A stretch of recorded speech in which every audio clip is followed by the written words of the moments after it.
No discussion about microservices and the organization will be complete without mentioning Conway's Law. Conway's Law is actually more of an observation, half humorous, which was introduced in 1967 by Melvin Conway, a computer scientist, programmer, and a hacker who contributed a lot to the computer science world. Although quite old, this observation is still relevant, and I'm always surprised at how accurate it is. Basically, Conway's Law describes the relationship between the organization and the software architecture and structure, and even though they look on a first sight not related, it turns out there is a close relationship between them. And this is how it goes. Any organization that designs a system will produce a design whose structure is a copy of the organization's communication structure.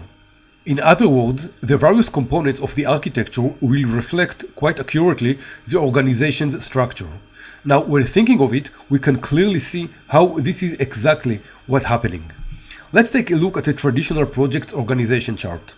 In this organization, we have, of course, the project manager on top, and then we have 4 teams. One provides the IT services, such as virtual machines, deployment, source control, etc. The next one consists of backend developers using Java, .NET, Node, or something similar. Next is the front-end developers who use front-end frameworks such as React, Angular, or Vue.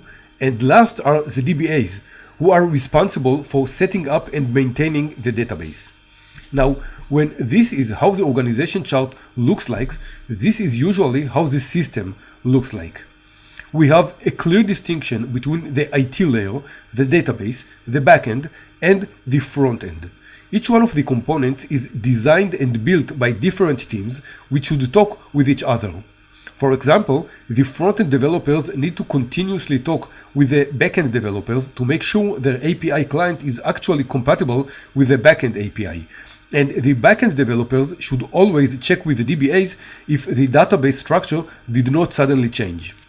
Now, this project structure, which is very common among traditional organizations, is a direct result of the Conway's Law. You can clearly see how the organization chart described in the right-hand side of the screen is reflected in the project structure. Note the color coding of the various teams and the color of the components. So this is Conway's Law. And now let's see what's the problem with it and why such a project structure will simply not work with microservices.